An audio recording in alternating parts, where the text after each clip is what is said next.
तो hello student, good morning. स्वागत है आपका एक बार फिर से A4 अर्जुन क्लासेस में।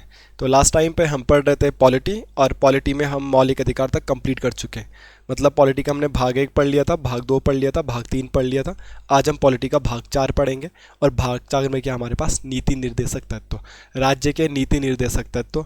तो आज राज्य के नीति निर्देशक तत्व होते क्या हैं और किस किस अनुच्छेद में क्या क्या बोला गया है, इसके 2 पार्ट्स है। एक पार्ट इसका बहुत इंपॉर्टेंट है जो एग्जाम में पूछा जाता है।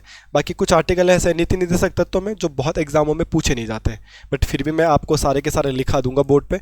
अगर आप नोट्स बना रहे हैं या अगर आप रिवीजन करना चाहते हैं तो एक बार आप उसको पूरा सुन सकते हैं। पेपर में कुछ भी आ सकता है, कब जाने क्या आ सकता है। ठीक है, तो कोशिश करते हैं समझने की, नीति निर्देशक तत्वों को पढ़ने की।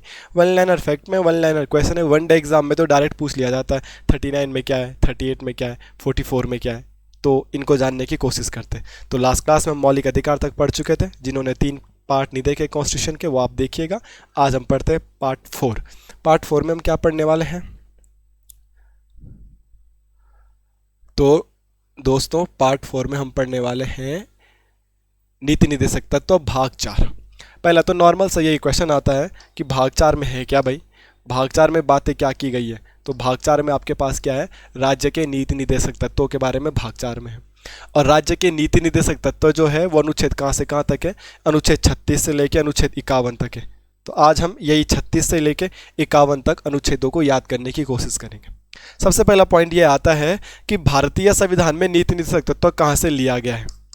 कहाँ से लिया गया है तो हमने ये लिया है आयरिश कॉन्स्टिट्यूशन से, ये लिया है हमने आयरलैंड से। आपको पता है जब भारत का संविधान बना था तो हमारे देश के संविधान बनने से पहले बहुत सारे देश संविधान बना चुके थे। तो हमने अलग अलग देशों के संविधानों से कुछ कुछ चीज़ें ली हैं। तो ये क्वेश्चन कॉन्स्टिट्यूशन में पूछे जाते हैं कि कौन सी चीज़ हमने कहाँ से ली है। इससे पहले मैंने आपको नागरिकता पढ़ाई थी भाग 2, और नागरिकता हमने कहाँ से ली थी, ब्रिटेन से। इसके बाद हमने भाग 3 आपको पढ़ा है मौलिक अधिकार, और मौलिक अधिकार कहाँ से लिए थे, यूएसए से। आज हम पढ़ रहे भाग 4, और भाग 4 कहाँ से लिया है, आयरलैंड से। और इन आयरलैंड वालों ने भी जो मौलिक अधिकार लिए हैं यह स्पेनिश कॉन्स्टिट्यूशन से लिए, स्पेनिश। तो हमने कहाँ से लिए, इंडिया वालों ने लिए आयरलैंड से, और आयरलैंड ने खुद कहाँ से लिया, स्पेन से। इसके अलावा कोई बोलेगा ये नीति निर्देशक तत्व होता क्या है, नीति निर्देशक तत्व होता क्या है, इसकी परिभाषा क्या है, क्या है ये नीति निर्देशक तत्व। तो इसको समझने के लिए आप इसकी परिभाषा में एक बेसिक सी बात याद रखिएगा। नीति निर्देशक तत्व क्या होते हैं, यह किसी भी देश का वास्तविक रूप से सामाजिक और आर्थिक विकास करने के लिए होते हैं। नीति निर्देशक तत्व क्या होता है, देश का, इनका उद्देश्य क्या है। अगर क्वेश्चन किसी दिन एग्जाम में यही आ गया, नीति निर्देशक तत्व का उद्देश्य क्या है, और आपने पूरे नीति निर्देशक तत्व याद कर लिया और आपको यही पता नहीं है, तो सामाजिक और आर्थिक विकास करना, इसका मूल काम क्या है। नीति निर्देशक तत्व का उद्देश्य क्या है, या नीति निर्देशक तत्व क्यों बनाए गए संविधान में। तो नीति निर्देशक तत्व होते हैं किसी भी देश का, जिस जिस देश के कॉन्स्टिट्यूशन में नीति निर्देशक तत्वों की बात होगी तो यह उस देश के आर्थिक और सामाजिक विकास की बात करते हैं। तो ये एग्जाम में आ सकता है, नीति निर्देशक तत्वों का उद्देश्य क्या है, तो किसी भी देश का सामाजिक और आर्थिक विकास करना। कहाँ से लिया है, आयरलैंड से। आयरलैंड ने कहाँ से लिया, स्पेनिश से। 36 से लेकर 51 तक है भाग 4 में। इससे पहले भाग 3 आप पढ़ चुके हो, अगर आपने नहीं पढ़े तो आप पढ़ लीजिएगा। आगे बढ़ते फ्रेंड, स्टेटमेंट। अगर आपने UKSSC की तैयारी कर रहे हो, UKPSC की तैयारी कर रहे हो, तो कॉन्स्टिट्यूशन के रिगार्डिंग स्टेटमेंट या कथन बहुत ज़्यादा एग्जाम में पूछे जाते हैं। रिसेंट में पटवारी का कोई पेपर हुआ था तो पटवारी के पेपर में भी स्टेटमेंट से क्वेश्चन पूछा गया था कि ये कथन किसका है, किसने क्या बोला है। तो नीति निर्देशक तत्वों के बिहाफ पे हमको 4 स्टेटमेंट देखने के लिए मिलते हैं। स्टेटमेंट 1, 2, 3, 4। नीति निर्देशक तत्वों को किस किस व्यक्ति ने क्या क्या बोला है वो हम पढ़ने की कोशिश करते हैं। पहला स्टेटमेंट आपके सामने लिखा हुआ है कि नीति निर्देशक तत्व संविधान की अनोखी विशेषता है। किस संवैधानिक निर्माता ने या किस संविधान के जानकार ने यह कहा है कि नीति निर्देशक तत्व संविधान की क्या होती है, एक अनोखी विशेषता है। अनोखी तो है ही, ये सरकार के राजनीतिक और सामाजिक विकास कर रहा है। तो अनोखी विशेषता किसने कहा था, आपको पता है, संविधान के निर्माता भीमराव अंबेडकर जी ने कहा है। दोस्तों, अगर आपने उत्तराखंड की तैयारी कर रखी है या आप किसी भी स्टेट के एग्ज़ाम की तैयारी कर रहे हैं तो ये स्टेटमेंट एग्ज़ाम में पूछे जाते हैं कि किसने किसको क्या कहा है। तो प्लीज ध्यान में रखिएगा, इंपॉर्टेंट है। नीति निर्देशक तत्वों को संविधान की अनोखी विशेषता किसने कहा है? तो नीति निर्देशक तत्वों को संविधान की अनोखी विशेषता कहा था BR अम्बेडकर जी ने। ये पॉइंट आप ध्यान में रखिएगा कि क्या मुद्दा है, क्या मुद्दा नहीं। संविधान की आत्मा के बारे में बहुत बार क्वेश्चन आता है, और इससे पहले संविधान की आत्मा के बारे में हम पढ़ भी चुके हैं। बट संविधान की आत्मा नीति निर्देशक तत्वों को किसने कहा? यह पॉइंट क्या है कि नीति निर्देशक तत्व संविधान की आत्मा है। यह किसका कथन है? उन्होंने नीति निर्देशक तत्वों को संविधान की आत्मा कहा है। इससे पहले संविधान की बैकबोन आर्टिकल 19 में हम पढ़ चुके हैं। संविधान की आत्मा BR अम्बेडकर ने किसको बोला था? अनुच्छेद 32 को बोला था। बट यहाँ पे अनुच्छेद 32 की बात नहीं हो रही। संविधान की आत्मा नीति निर्देशक तत्वों को किसने कहा है? तो यहाँ पे एक क्या बोलते हैं, संविधान के निर्माता का नाम आता है, जिनका नाम है G. ऑस्टिन। तो इनका नाम है G. ऑस्टिन। तो ये पॉइंट भी आप ध्यान में रखिएगा। आपने संविधान की आत्मा तो बहुत बार पढ़ी होगी, पर संविधान की आत्मा नीति निर्देशक तत्वों को कौन कहता है? तो संविधान की आत्मा नीति निर्देशक तत्वों को बोलते हैं G. ऑस्टिन। नीति निर्देशक तत्व एक ऐसा चेक है जो बैंक अपनी सुविधा अनुसार अदा करता है। यह किसका कथन है? ऐसा क्यों बोला गया है? इसके लिए मैं आपको नीति निर्देशक तत्व जो पढ़ाने वाला हूं तो बताऊंगा। इंपॉर्टेंट फैक्ट यह है कि नीति निर्देशक तत्व वाद योग्य नहीं होते। वाद योग्य का मतलब यह है कि नीति निर्देशक तत्व संविधान के लिए बोला गया है, सरकार के लिए बोला गया है, देश के लिए बोला गया कि आपने ये करना है। इन तक केस नहीं कर पाते तो हम इसके लिए संविधान में, कोर्ट में, हाई कोर्ट में, सुप्रीम कोर्ट में नहीं जाएंगे कि ऐसा नहीं हो रहा। जैसे मौलिक अधिकारों को हनन होता है, नहीं मिलता हमें मौलिक अधिकार, तो हम कोर्ट जा सकते हैं। मगर अगर नीति निर्देशक तत्व अगर हमको नहीं मिल रहे, सुविधाएं नहीं मिल रही, तो क्या आप कोर्ट जा सकते? नहीं, हम कोर्ट नहीं जा सकते। वाद योग्य नहीं है। तो यही बोला कि ऐसा चेक है कि बैंक अपनी मर्जी से देता है। जब हमें पैसे की जरूरत है, हम बैंक में चेक लेने गए तो वो नहीं देता, जब उसका मन करेगा वो दे देगा। तो नीति निर्देशक तत्व ऐसा चेक है जो बैंक अपनी सुविधा अनुसार अदा करता है। ये कथन किसका है? तो ये कथन है KT शाह का। तो वेरी वेरी इंपॉर्टेंट, ये कथन किसका है? तो ये कथन है KT शाह का। द लास्ट स्टेटमेंट है, नीति निर्देशक तत्वों को या नीति निर्देशक तत्वों की भावनाओं को सच्चे कूड़ेदान की संज्ञा किसने दी है? तो इनका आंसर है T. कृष्णमचारी। अगर आप तैयारी कर रहे हो सही मामलों में तो प्लीज़ ये वाला पॉइंट आप ध्यान में रखिएगा। ऐसे क्वेश्चन बन जाते हैं एग्जाम में। और ये क्वेश्चन कैसे है? स्टेटमेंट वाले। तो नीति निर्देशक तत्वों के रिगार्डिंग 4 स्टेटमेंट मैंने बोर्ड पे लिखे हैं। होपफुली आप इनको नोट करोगे और इनको याद भी करोगे किसने क्या बोला है। ये तो वेरी वेरी इंपॉर्टेंट है, इनको याद कर लीजिएगा। संविधान की आत्मा अलग अलग चीज़ों को अलग अलग वैज्ञानिक बोल रहा है। तो यहाँ पे G. ऑस्टिन ने नीति निर्देशक तत्वों को संविधान की आत्मा कहा है। और नीति निर्देशक तत्वों के रिगार्डिंग यहाँ पे मैंने 4 स्टेटमेंट लिखे हैं और होपफुली आपको ये चारों के चारों याद भी हो गए होंगे। अब हम नीति निर्देशक तत्वों को पढ़ने की कोशिश करते हैं, क्योंकि आप लोगों को पता है नीति निर्देशक तत्व अनुच्छेद 36 से लेकर 51 तक है। तो 36 से लेकर 51 तक लिखा क्या है, इसको पढ़ने की कोशिश करते हैं। तो आइए देखते हैं। अनुच्छेद 36 अनुच्छेद 36 में क्या है? राज्य के जो नीति निर्देशक तत्व है, तो इस वाले अनुच्छेद में कुछ भी नहीं है। अगर क्वेश्चन आएगा तो इस वाले अनुच्छेद में क्या है? राज्य की परिभाषा। राज्य की परिभाषा के बारे में इसमें भारतीय संविधान में बहुत सारे अनुच्छेद ऐसे हैं जहाँ पे राज्य की परिभाषा दी गई है। तो एक अनुच्छेद 36 भी है, यहाँ पे राज्य की परिभाषा दी गई कि राज्य बोलेंगे किसे। इसके बाद यहाँ पे अनुच्छेद 37 है। अनुच्छेद 37 में तुम्हें 2 मिनट पहले बता चुका हूँ कि जो नीति निर्देशक तत्व हम पढ़ने वाले 36 से 51, इन द केसेस में कुछ गड़बड़ी होती है। तो क्या आप हाई कोर्ट सुप्रीम कोर्ट जा सकते हैं? नहीं। तो इसीलिए 36 में क्या लिखा है? नीति निर्देशक तत्व। इसमें क्या लिखा है? नीति निर्देशक तत्व। नीति निर्देशक तत्व वाद योग्य नहीं होते। नीति निर्देशक तत्व वाद योग्य नहीं है। ये इंपॉर्टेंट करके आप याद कर लीजिएगा। क्या नीति निर्देशक तत्वों के खिलाफ हम हाई कोर्ट जा सकते हैं? नहीं जा सकते हैं। तो साफ साफ लिखा है नीति निर्देशक तत्व वाद योग्य नहीं है, ये ध्यान रखना। इसके अलावा अगला है 38 को अगर हम पढ़ेंगे तो अनुच्छेद 38 में क्या पढ़ सकते हैं? अनुच्छेद 38 में हम ये पढ़ेंगे कि राज्य प्रत्येक व्यक्ति का, राज्य जिसकी परिभाषा 36 में, राज्य क्या करेगा? प्रत्येक व्यक्ति का सामाजिक,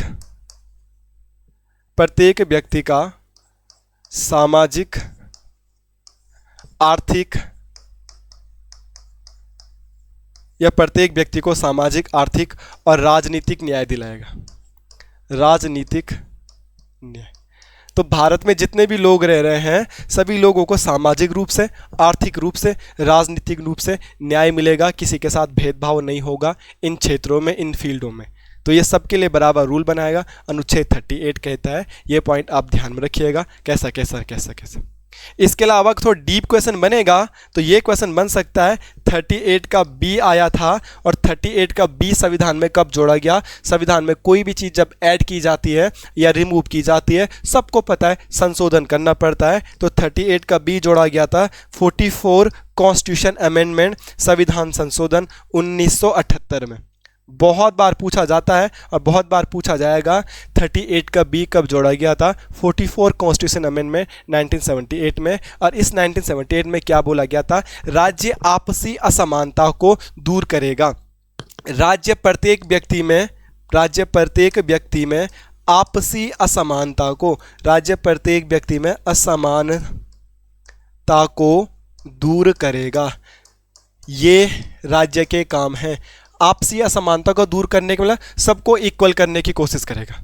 अगर किसी क्षेत्र में, किसी पद पे, किसी पोस्ट पे, किसी जाति में, किसी धर्म में लोगों में असमानताएं हैं, इस असमानता को दूर करने के लिए राज्य काम करेगा। आपसी असमानता, लोगों के बीच में भेदभाव ना हो, ऊपर नीचे ना हो, सबको बराबर लेके साथ चलने की बात करी है आर्टिकल नंबर 38 के बी में। ये क्वेश्चन पूछा जा सकता है आर्टिकल नंबर 38 का बी कब जोड़ा गया था। तो आर्टिकल नंबर 38 का बी जोड़ा गया था 44 कॉन्स्टिट्यूशन अमेंडमेंट 1978 में। और इसी में राज्य जनता की या व्यक्तियों की आपसी असमानता को दूर करने की कोशिश करेगा। होपफुली ये पॉइंट समझ में आए होंगे। राज्य की परिभाषा, नीति निर्देशक तथा वाद योग्य नहीं है 37। और यहाँ पे क्या बोला गया है, प्रत्येक व्यक्ति को सामाजिक आर्थिक न्याय मिलेगा। और 38 के बी में लिखा गया है कि कोई लोगों के बीच में, व्यक्तियों के बीच में ऊपर नीचे होगा तो सरकार काम करेगी उसको इक्वल किया जा सके। थोड़ा आगे बढ़ते हैं 39। और 39 में मैंने दो चीज़ें लिखी है, 39 का ए, 39 का बी, और एक अलग से लिख रखा है वो है 39 का ए। तो जब 39 लिखा गया होगा तो 39 कैसे पार्ट बन रखे, 39 का ए, 39 का बी, 39 का सी, 39 का डी, 39 का ई। तो ये बहुत ज़्यादा है और ये हमारे लिए वन डे एग्जाम के लिए खासकर बहुत इंपॉर्टेंट नहीं है। जो जो चीज़ें इंपॉर्टेंट है वो चीज़ें मैंने बोर्ड पे लिखी है और वही चीज़ें मैं आपको पढ़ाना, वही चीज़ें मैं आपको समझाना चाह रहा हूँ। इसलिए बहुत सारी चीज़ें होती है मगर आपको पता है किताब में तो बहुत सारी चीज़ें लिखी है मगर सारा इंपॉर्टेंट नहीं है। जो जो इन चीज़ें इंपॉर्टेंट है, जो जो एग्जाम में पूछी जाती है उनके लिए हम काम करेंगे। तो 39 का ए लिखा है और 39 का ए में लिखा जाता है सभी नागरिकों को आजीविका के लिए पर्याप्त साधन उपलब्ध कराना। राज्य का काम क्या है, सभी नागरिकों को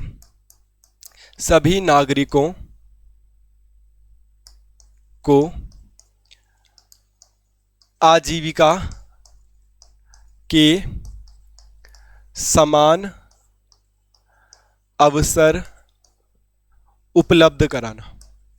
आजीविका चलाने के लिए या जिंदा रहने के लिए, अपने जीवन को यापन करने के लिए सबको समान अवसर मिलने चाहिए। ये 39 का ए बोलता है। और 39 का डी तो बहुत इंपॉर्टेंट है और ये एग्जामों में पूछा भी जाता है, ये आपको याद रखना है। इसमें लिखा है समान कार्य हेतु समान वेतन, समान कार्य हेतु समान वेतन, हेतु समान वेतन। ये वेरी वेरी इंपॉर्टेंट है, आप इसे याद करिएगा। अगर कोई दो व्यक्ति, कोई हिंदू है, कोई मुस्लिम है, कोई महिला है, कोई पुरुष है, अगर कोई एक जैसा काम कर रहे हैं, एक जैसे पोस्ट पे है तो उनको अलग अलग सैलरी नहीं मिलेगी कि तेरा धर्म अलग है, तेरा जेंडर अलग है, इस बेसिस पे तुम अलग अलग सैलरी नहीं दोगे। अगर वो सेम कार्य कर रहे हैं तो सबको क्या मिलेगा, सेम वेतन मिलेगा। इसके लिए संविधान में एक बिल आया था जिसको बोलते हैं, ये इंपॉर्टेंट करके याद कर लीजिएगा, समान पारिश्रमिक अधिनियम। समान पारिश्रमिक अधिनियम हमारे संसद में कब आया था, 1976 में आया था। ये वाला पॉइंट आप याद कर सकते हैं। तो समान कार्य के लिए समान वेतन की बात किस में करी गई है, 39 में। और 39 की किस में की गई, डी में की गई है। आप किसी भी जाति, धर्म, कोई भी जेंडर से बिलोंग करते हो, अगर आप काम समान कर रहे हो तो आपको सैलरी भी समान मिलेगी। इंपॉर्टेंट है। और संसद में एक बिल भी आया था, समान पारिश्रमिक अधिनियम। और समान पारिश्रमिक अधिनियम कब आया था, तो समान पारिश्रमिक अधिनियम आया था 1976 में, ये याद रखिएगा।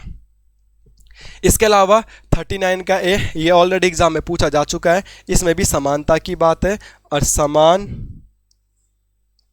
न्याय, सबके साथ न्याय क्या किया जाएगा, समान किया जाएगा, कोई अलग भेदभाव नहीं किया जाएगा, समान न्याय एंड निशुल्क विधिक सहायता, समान न्याय और निशुल्क विधिक सहायता की बात किसमें की गई है, निशुल्क विधिक सहायता की बात भी इसी में की गई है। अगर आप कानूनन तौर पे केस वगैरह लड़ते हो, हाई कोर्ट सुप्रीम कोर्ट में जाते हो, तो सरकार द्वारा आपको निशुल्क विधिक सहायता दी जाएगी, विधिक बोले तो कानूनी सहायता दी जाएगी। और आपने ये देखा होगा सरकार द्वारा आपको वकील भी प्रोवाइड करवाया जाता है। अगर आपके पास वकील लाने के या वकील खरीदने के पैसे नहीं है तो सरकार खुद ही आपको दे देती है वकील। तो सरकार सबको क्या देती है, समान न्याय प्रोवाइड करवाएगी और सबको क्या देगी, निशुल्क विधिक सहायता भी दे, कानूनी सहायता भी देगी फ्री में, अगर आपको कानूनी सहायता की जरूरत है तो। और ये ABCDE बहुत सारे पार्ट थे इसके, देखो छोटे वाले लिखे मैंने, मगर बाद में एक 39 का ए जोड़ा गया, कैपिटल ए है ये, तो 39 का ए बाद में जोड़ा गया। और आपको पता है संविधान में कोई भी चीज़ अगर आप बाद में ऐड करोगे, रिमूव करोगे, इसके लिए अमेंडमेंट होता है। तो इसके लिए भी संविधान में संशोधन हुआ था। और इसके लिए कौन सा संविधान हुआ था, 42वां संविधान संशोधन 1976। तो अगर क्वेश्चन आएगा 42वां संविधान संशोधन 1976 के तहत किस अनुच्छेद को जोड़ा गया, 39 का है। इससे पहले आपने देखा होगा 38 का बी जोड़ा गया था, और एक कब जोड़ा गया था, 44 कॉन्स्टिट्यूशन अमेंडमेंट 1978 में। और यहाँ पे देखिएगा आप 39 का ए, ये इंपॉर्टेंट है, 39 का जो आर्टिकल है बहुत ही इंपॉर्टेंट है। मैंने क्लास के शुरू में भी बोला था हम 36 से लेकर 51 तक पढ़ेंगे, बट सारे इंपॉर्टेंट नहीं है सीरियसली में, मगर कुछ ऐसे वो बार बार रिपीट होते हैं, उनमें से एक ये भी है। समान न्याय एवं निशुल्क विधिक सहायता 39 का ए में है। और ये कब संविधान में जोड़ा गया था, 42वां संविधान संशोधन 1976 द्वारा जोड़ा गया था। आगे बढ़ते हैं, अनुच्छेद 40। अनुच्छेद 40 बहुत सिंपल है, बहुत बार एग्जाम में आता है, गांधी जी का राम राज्य, या इसमें बोल सकते हैं, इसमें लिखा है ग्राम पंचायतों का गठन। गांव में ग्राम पंचायत होते हैं, तो ग्राम पंचायतों का गठन किस अनुच्छेद के तहत होता है, ग्राम पंचायतों का गठन अनुच्छेद 40 के तहत होता है। ग्राम पंचायतों के बिहाफ पे अनुसूची भी पूछी जाती है, अनुसूची 11-12, जिसमें आपके नगर पंचायत और ग्राम पंचायतों के बारे में जानकारी देखने के लिए मिलती है। पटवारी के पेपर में यहाँ से भी 3-3 क्वेश्चन आ रखे थे पंचायतों से, और पटवारी के पेपर में आर्टिकल 44 भी पूछा गया था, तो इसलिए इंपॉर्टेंट है, वन डे एग्जाम में डायरेक्ट पूछ लिया जाता है। अनुच्छेद 40 में क्या है, अनुच्छेद 40 में क्या है दोस्तों, ग्राम पंचायतों का गठन है। और ये उन आर्टिकलों में से जिनकी मैं बात कर रहा था, 36 और 51 से लेके 4-5 इंपॉर्टेंट है वो याद करने, बाकी तो ऐसा है कि मेरे को तो पूरे लिखाने पड़ेंगे ना, बट सारे इंपॉर्टेंट नहीं है, ये आप भी जानते हैं, मगर कुछ बहुत इंपॉर्टेंट होते हैं, उनमें से एक ये है ग्राम पंचायतों का गठन। आर्टिकल नंबर 41 क्या है, क्या दिक्कत है इसमें, वो देखने की कोशिश करते हैं। राज्य कोशिश करेगा कि अपने जितने भी नागरिक हैं, राज्य बोले तो देश, सरकार कोशिश करेगी कि सभी नागरिकों को योग्यता अनुसार शिक्षा व रोजगार मिल सके। राज्य कोशिश करेगा कि देश में जितने भी लोग हैं उन्हें योग्यता अनुसार क्या मिल सके, शिक्षा व रोजगार दे। हमने स्टार्टिंग में बताया था आर्टिकल नंबर 37, और आर्टिकल नंबर 37 में आपको ये बताया था ये वाद योग्य नहीं है। सरकार को बोला है कि तुमने उनकी क्वालिफिकेशन के हिसाब से रोजगार जनता को देना है, बट अगर सरकार रोजगार नहीं दे पा रही है तो क्या हाई कोर्ट सुप्रीम कोर्ट जा सकते हैं, नहीं। इसलिए तो बोला था कि सरकार की जिम्मेदारी है कि ये काम करना है। इन द केस सरकार अपने एम को, अपने लक्ष्य को फुलफिल नहीं कर पाती है तो हम हाई कोर्ट सुप्रीम कोर्ट नहीं जाएंगे। तो प्रत्येक व्यक्ति को, प्रत्येक राज्य के लोगों को, सभी नागरिकों को योग्यता अनुसार क्या दिया जाएगा, शिक्षा और रोजगार दे। आर्टिकल नंबर 41 में बहुत ज़्यादा इंपॉर्टेंट भी नहीं है, एग्जामों में देखने के लिए भी नहीं मिलता है, इसलिए मैंने स्टार्टिंग में बोला था कि सारी चीज़ें इंपॉर्टेंट नहीं है, कुछ कुछ चीज़ें आपके लिए बहुत ज़्यादा इंपॉर्टेंट है। जो जो चीज़ आपके लिए बहुत ज़्यादा इंपॉर्टेंट है उन चीज़ों को आप पढ़िएगा, उन चीज़ों को आप देखिएगा, ठीक है। हेलो, हाँ मैं भी क्लास में हूँ तो बोला। हेलो तो आगे पढ़ने की कोशिश करते दोस्तों कि क्या क्या है, क्या क्या नहीं है, ठीक है। आगे है आर्टिकल नंबर 42। आर्टिकल नंबर 42 में यही लिखा है, कार्य हेतु अनुकूल और मानव उचित दशाएं होनी चाहिए। कोई भी काम सरकार और व्यक्ति ऐसी कंडीशन में नहीं कराएगी कि आप काम करने की कंडीशन में नहीं हो, आपका स्वास्थ्य खराब है, ऊपर नीचे है और आपसे ज़बरदस्ती काम करवाया जा रहा है। ये सरकार को नहीं करना है। सरकार काम आपसे तभी लेगी जब दशाएं क्या होगी, अनुकूल और मानव उचित होंगी। तो ये इंपॉर्टेंट है, कार्य अनुकूल व मानवोचित दशाओं में कराया जाएगा, दशाओं में कराया जाएगा। इंपॉर्टेंट है, वेरी वेरी इंपॉर्टेंट है, आप इसे याद कर लीजिएगा। अगर सर समझाना है आपको तो मानव उचित दशाओं में यहाँ पे एक हेल्प मिलती है, खासकर वो महिलाओं के लिए है और उसको बोलते हैं प्रसूति सहायता। महिलाओं के लिए प्रसूति सहायता किस अनुच्छेद के तहत मिलती है, तो अनुच्छेद 42 के तहत मिलती है। प्रसूति सहायता का मतलब क्या है, जब आपने देखा होगा कोई सरकारी क्षेत्र में कोई महिला या प्राइवेट क्षेत्र में कोई महिला जॉब करती है, तो जब उनकी डिलीवरी का केस होता है तो डिलीवरी के दौरान उनको 6 महीने तक का ऑफ मिल जाता है, जबकि उनकी सैलरी नहीं कटती है, पूरा पैसा उनको मिलता है। तो कोई महिला 6 महीने तक घर पर बैठी है, फिर भी उससे पैसा या सैलरी मिलती है पूरी की पूरी, तो ये इसी अनुच्छेद के तहत मिलती है कि जब डिलीवरी का है, प्रेग्नेंट लेडी है, तो वो नॉर्मल वर्कर की तरह काम नहीं कर पाएगी, नॉर्मल जो भी उसके काम होंगे ड्यूटी का वो कर नहीं पाएंगे, तो उनको छुट्टी दे दी जाती है। तो यही तो लिखा है, मानव उचित दशाओं में ही काम कराया जाएगा। अगर उचित दशाएं नहीं है, कंडीशन क्रिटिकल है, तो आपको ऑफ दे दिया जाएगा, आपसे ज़बरदस्ती काम नहीं कराया जाएगा। ये बहुत इंपॉर्टेंट है। कौन से आर्टिकल में लिखा गया, आर्टिकल नंबर 42 में लिखा गया है, अनुकूल और उचित दशाओं में ही काम कराया जाएगा। ये पॉइंट आप ध्यान में रखिएगा। इसके अलावा क्या इंपॉर्टेंट है, अनुच्छेद 43 में क्या लिखा गया है, कृषि। इंपॉर्टेंट, कृषि कार्य का जो कार्य कर रहे हैं या उद्योग, कृषि और उद्योग, 2 पॉइंटों के बारे में लिखा है। कृषि उद्योग में लगे श्रमिकों को इतना वेतन जरूर दिया जाएगा कि वो अपने जीवन समाज में उच्चता से जी सके।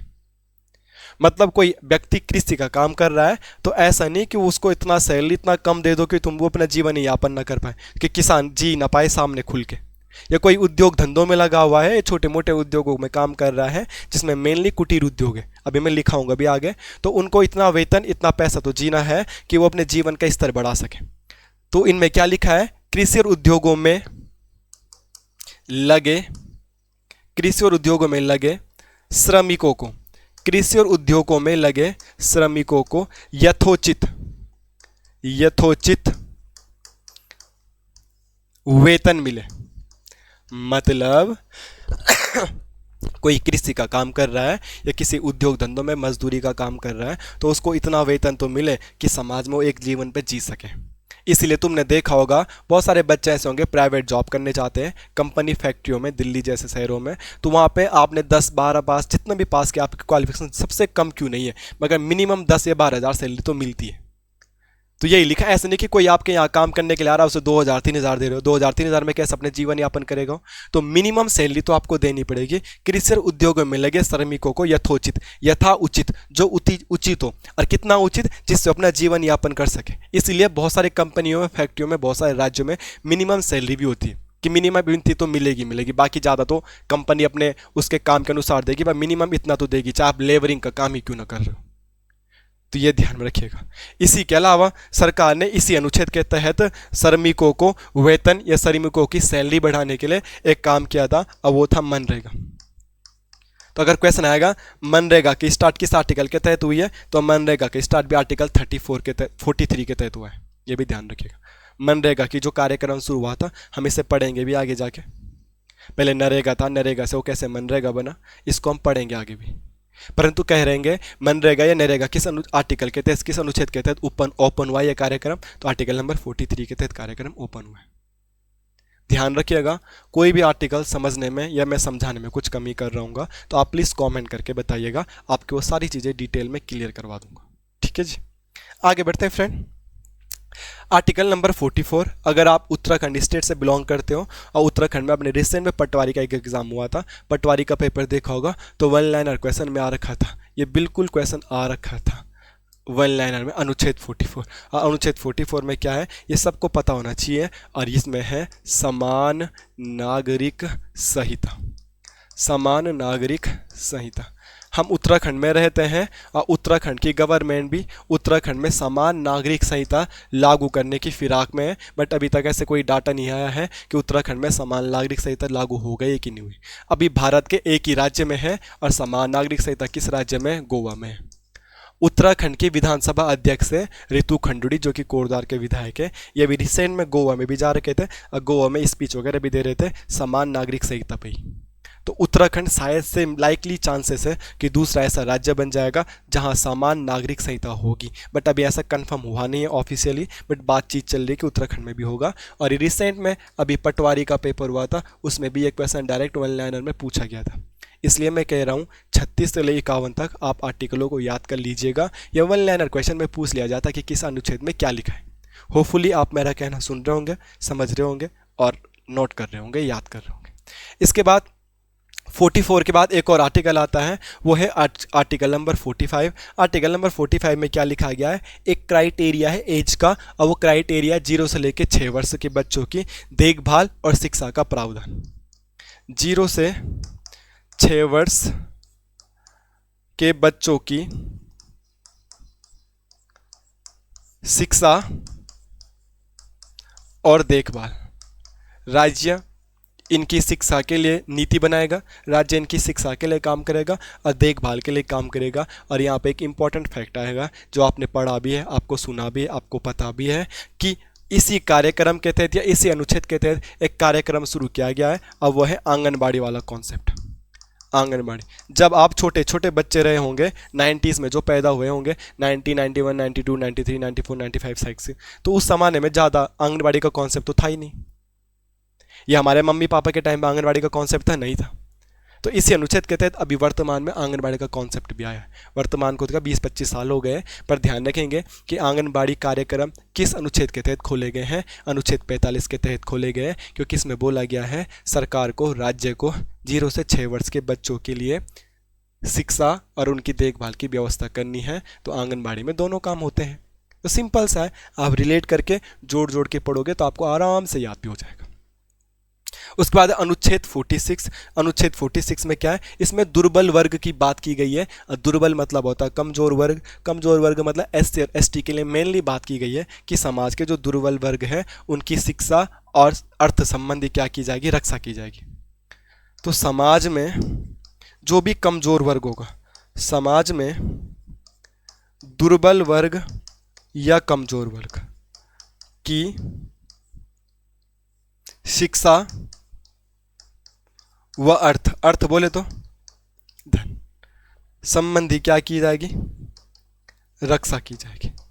इनको सपोर्ट किया जाएगा इस फील्ड में, कोई उनके अधिकारों को हनन न कर देगा। तो समाज सरकार अनुच्छेद 46 के तहत एससी एसटी की शिक्षा के लिए, अर्थ के लिए, धनोपार्जन के लिए काम करेगा, लागू करेगा, व्यवस्थाएं करेगा। बहुत ज़्यादा इंपॉर्टेंट नहीं है, मगर ये वाला अनुच्छेद बहुत ज़्यादा इंपॉर्टेंट है, इनको याद कर लीजिएगा। क्लास के शुरू में भी बताया था, सारे अनुच्छेद इंपॉर्टेंट नहीं होते, बट कुछ बहुत इंपॉर्टेंट होते हैं, आपको पढ़ना है।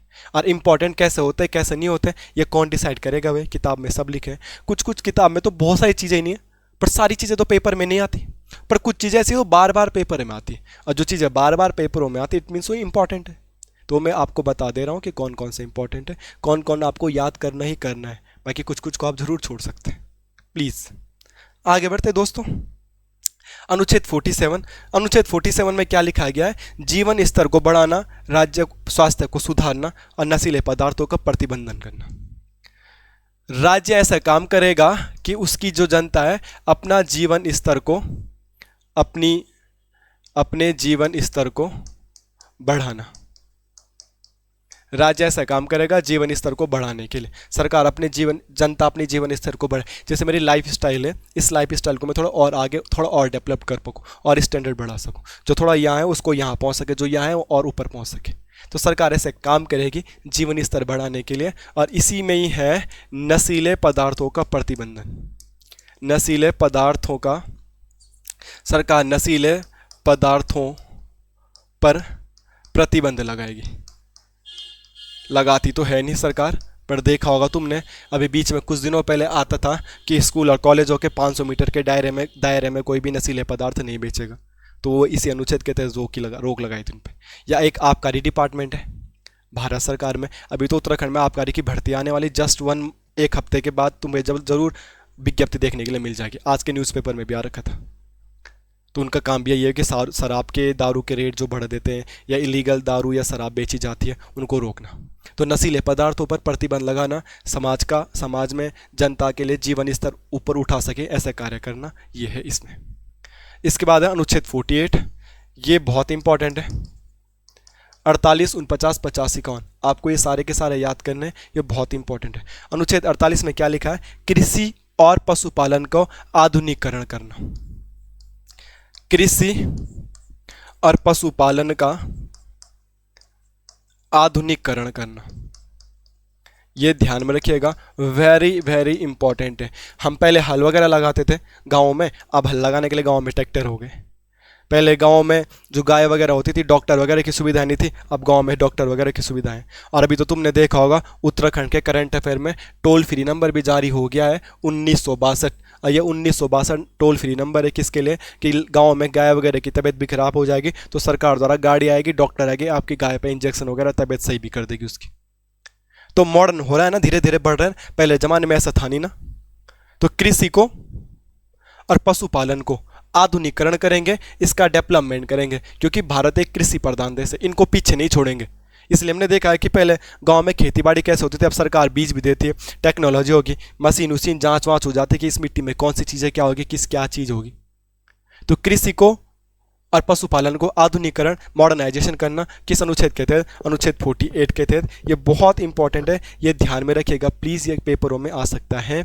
और ये वाला क्वेश्चन तो आ भी रखा है। जो अनुच्छेद 48 है, इसका एक और ब्रांच है 48 का ए, और ये जब बाद में जोड़ा गया, और संविधान में कोई भी चीज़ बाद में जोड़ी जाती है इसके लिए अमेंडमेंट होता है, और ये जोड़ा गया था 42 कॉन्स्टिट्यूशन अमेंडमेंट 1976 के द्वारा इसको जोड़ा गया था।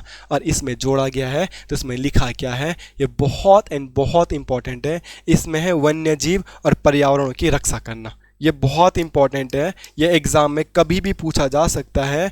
पर्यावरण और वन्य जीवों की रक्षा करना, हमें पर्यावरण की रक्षा करना है, वन्य जीव जो है हमारे उनकी रक्षा करनी है। ऐसे नहीं है कि वो जंगलों में उनको मार देना है।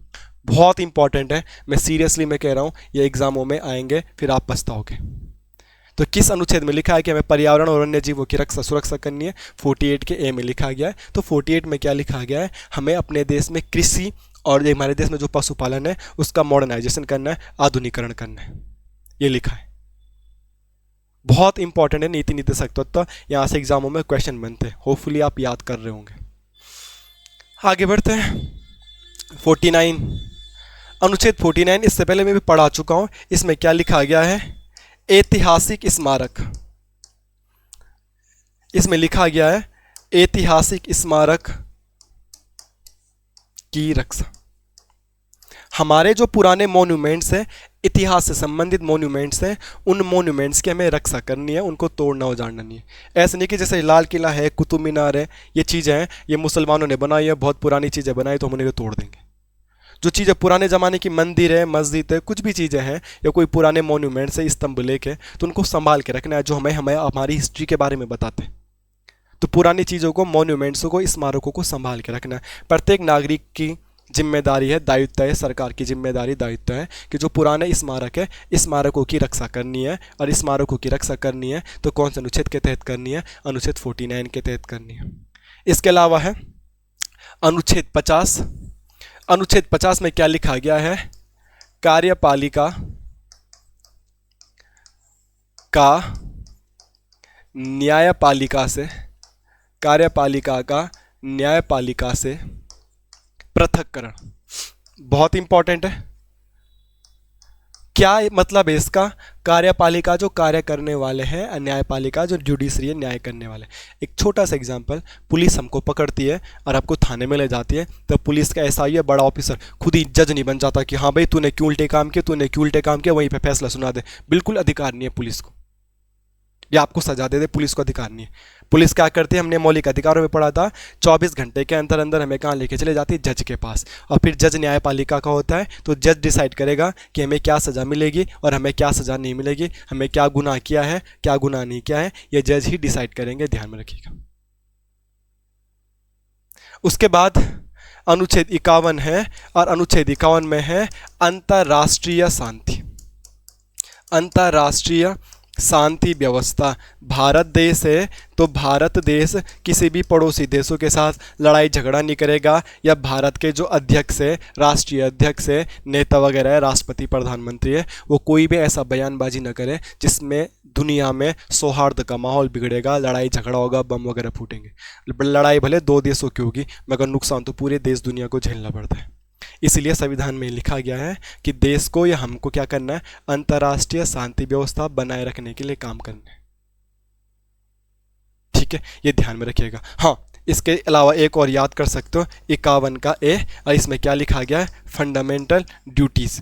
फंडामेंटल ड्यूटीज मतलब तो जैसे हमने मौलिक अधिकार पढ़े थे तो इसमें लिखे हैं मौलिक कर्तव्य। ये आप ध्यान में रखिएगा इंपॉर्टेंट करके। और एक होमवर्क है आपके लिए, अगर कोई वीडियो यहाँ तक देख रहा है, कोई लास्ट एंड तक वीडियो को पढ़ेगा, सुनेगा, देखेगा, तो आप कमेंट करके बताएंगे संविधान में कोई भी चीज़ ऐड की जाती है तो उसके लिए अमेंडमेंट होता है। तो 51 का ए जब जोड़ा गया था तो इसके लिए कौन सा संशोधन हुआ है। जैसे मैंने 2-3 संशोधन आपको पढ़ाए थे जोड़ने के लिए, तो आप ये कमेंट करके बताएंगे कि 51 का ए संविधान में जोड़ने के लिए कौन सा अमेंडमेंट हुआ था, कौन सा संशोधन हुआ था। तो फ्रेंड, आज की क्लास को यहीं पे समाप्त करते हैं। आज की क्लास बहुत और बहुत इंपॉर्टेंट है। अनुच्छेद 36 से लेके अनुच्छेद 51 तक हर एक अनुच्छेद में क्या क्या लिखा है सरल शब्दों में वन लाइनर क्वेश्चन के फैक्टर में मैंने आपको पढ़ा दिया है। अगर आप वन डे एग्जाम की तैयारी कर रहे हो तो वहाँ पे डायरेक्ट इतना ही पूछा जाता है कि किस में क्या है, किस में क्या है। हाँ, अगर आपको मेंस का एग्जाम पढ़ना है, यूपीएससी की तैयारी करनी है, पीसीएस की तैयारी करनी है, मेंस में आपको लिखना है, तो आपको डिटेल में जानकारी होनी चाहिए। फिलहाल हम वन डे एग्जाम की तैयारी के हिसाब से इसको पढ़ा रहे हैं कि 4 ऑप्शन मिलेंगे, टिक मारना है, आगे बढ़ना है। तो उसके लिए इनफ है, इससे बाहर कुछ नहीं आएगा। इससे आएगा मौलिक नीति निर्देशक तत्वों से आएगा तो वही आएगा जो पढ़ा है, इससे बाहर कुछ नहीं आएगा, इसकी मैं गारंटी देता हूँ। बहुत रेयर चांस है, बहुत कम चांस है। तो 36 से लेकर 51 तक आज हमने भाग 4 पढ़ लिया है। होपफुली आपको याद भी हो गया होगा और आपने याद भी कर लिया होगा। मिलते हैं नेक्स्ट क्लास में भाग 5 के साथ। तब तक बने रहेगा, चैनल को लाइक कीजिएगा, शेयर कीजिएगा, सब्सक्राइबर कीजिएगा। और जो पढ़ने वाले लोग हैं आपकी नज़र में, अगर आपको लगता है कि मैं ठीक ठाक पढ़ा रहा हूँ या मेरे पे कोई कमी है तो आप कॉमेंट करके भी बता सकते हैं, मैं उसको सुधारने की कोशिश करूँगा। तो मिलते हैं आपको नेक्स्ट क्लास में।